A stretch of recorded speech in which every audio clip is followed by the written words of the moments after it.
You know, some things you gotta do it like as soon as it's on your mind, or else you're never gonna do it. But you also gotta understand that it's baby steps, honey. You can't just jump into every single thing. I've been watching you, so tell me what to do. I want it, girl, I need it. Give me all of you tonight. Hi, I'm Tassie, and welcome back to my channel. If you're a returning subscriber, welcome home. And if you are new to the channel, make yourself at home. I just want to give a huge shout out to Mother Nature because the sun is out, which is fine by me, not warm yet, which I'm sad about, but there's progress because the sun is here. And just a few days ago in Cincinnati, it's been snowing, it's been raining, it's just been a gloomy week, honestly. So I'm happy. The sun is out just like it needs to be. I'm perfectly fine with that. So I got in the mood to do a video. And I'm not gonna lie, I'm kind of iffy about this video a little bit because I feel like everyone by this point is natural. But just in case there were some people where they're probably natural, don't know what to do, or late to the party and just decided, like, you know what, now is the best time, if any. So I decided that we are going to talk about things that you should know before you get into the natural hair community. It's not no secret ritual or anything like that. It's not that deep. But I do feel like there are certain things that you should consider before you go natural. This might be an unpopular opinion, but in all honesty, like, some people, they know how to be natural, some people they don't. And I feel like at the end of the day, as long as you have healthy hair and it's hair that you can manage and take care of, and you feel like your hair is growing at the rate that you want it to grow, I don't really care if your hair is natural or if you still get relaxers, to be honest. Like, it's your prerogative. It's what you want to do with your life and your hair. I can't do nothing about that.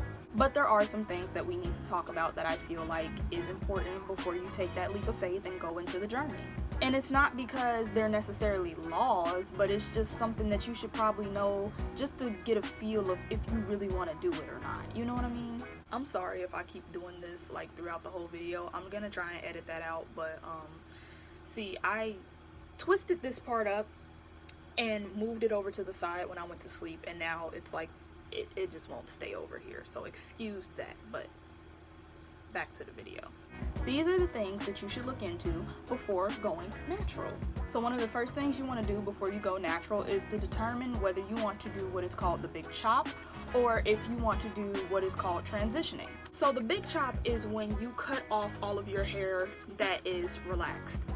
A lot of people tend to do the big chop when they have new growth coming in on their head. But then there's some people where they completely shave their heads and start all the way over. Transitioning is when you keep your damaged hair or your relaxed hair on your head, and as your hair grows, you slowly cut it off until it's no longer there, or until that damaged hair becomes one with the hair that's growing from your head, aka your natural curl pattern.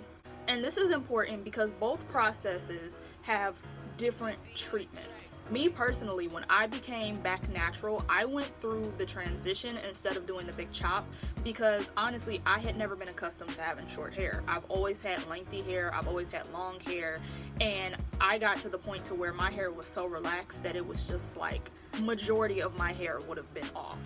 And I don't have anything against short hair, and what's crazy is now I kind of want to cut my hair. So it's like, I don't know what I was doing. I should have just cut it the first time, but hey. But it was just the best option for me at the time because I already was wearing like weaves and stuff like that, so I already wasn't touching my hair as it was. So I didn't see the difference in whether I wanted to cut it off or not, because it was gonna grow and become natural either way it was. But you definitely want to determine that before you step foot into the natural hair journey, because that is a huge important part on the process that you're gonna use in order to get your hair back to its natural state. The second thing you're gonna want to do is to actually look into the process. You need to look at tutorials, you need to look up products that are frequently used by people in the natural hair community, and you need to research said products that are in the natural hair community as well. This is important because you really want to know what you're getting into and see if you're capable of maintaining that hair.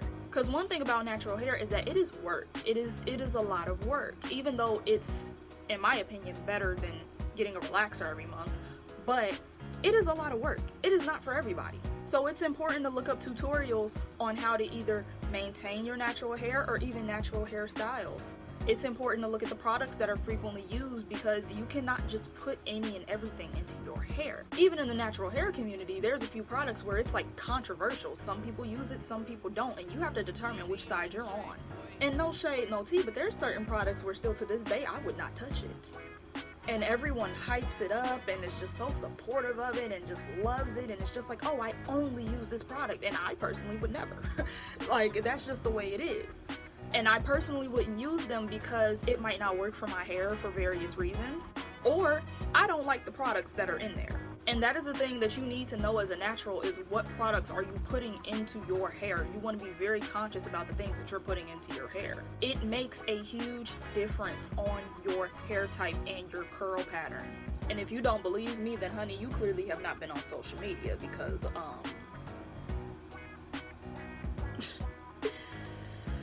yeah. The third thing that you're going to want to look into is, what is the biggest problem with your hair? Do you feel like your curls aren't defined enough? Do you feel like your hair isn't growing fast enough? Is your hair super dry? Is it a little bit overly moisturized? Which I couldn't imagine that happening, but you never know. Identify what is the problem with your hair. That's not saying that everyone that goes natural has a problem with their original hairstyle, but the thing about it is, a lot of people were hesitant to even get natural because they did not know how to maintain their hair for various reasons. And even though, like, ultimately you can't help it, maybe you think your hair is just entirely too thick. That could also be a problem. You have too much volume, or you want more volume. You never know. But the reason why this is so important is that when you address the problem that you want to fix, you can easily search up these products and tutorials to see, will this help with said problem? Because there are a lot of products and a lot of different tutorials in the world when it comes to natural hair, and you have to narrow down what works for you and what doesn't work for you.